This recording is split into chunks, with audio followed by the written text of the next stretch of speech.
আসসালামু আলাইকুম প্রিয় দর্শক, একটি নতুন ফলের সাথে আপনাদের পরিচয় করিয়ে দিতে চাই। যে ফলটির নাম হচ্ছে রলিনিয়া। তো এই ফলটির নাম আপনারা কখনো হয়তো শোনেননি। আমার সামনে যে ফলটি দেখছেন ঝুলন্ত অবস্থায় আছে, এর নাম হচ্ছে রলিনিয়া।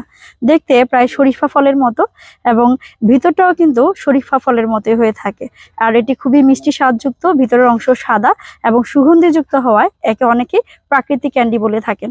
তো এই ফলটির কাঁচা অবস্থায় সবুজ থাকে এবং পাকলে এই যে পাকা ফলটি দেখতে পাচ্ছেন ঠিক এমনই হলুদ হয়ে থাকে। তো এই ফলটি আজকে আমরা তুলে নিব গাছ থেকে এবং খেয়ে আপনাদের দেখাবো এটি কেমন মিষ্টি স্বাদযুক্ত। এই নাও, তুমি কাটো। খুবই মজা।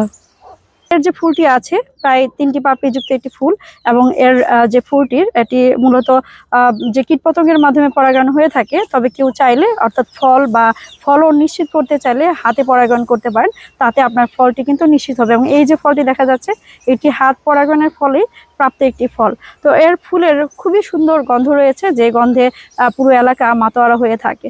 ধন্যবাদ।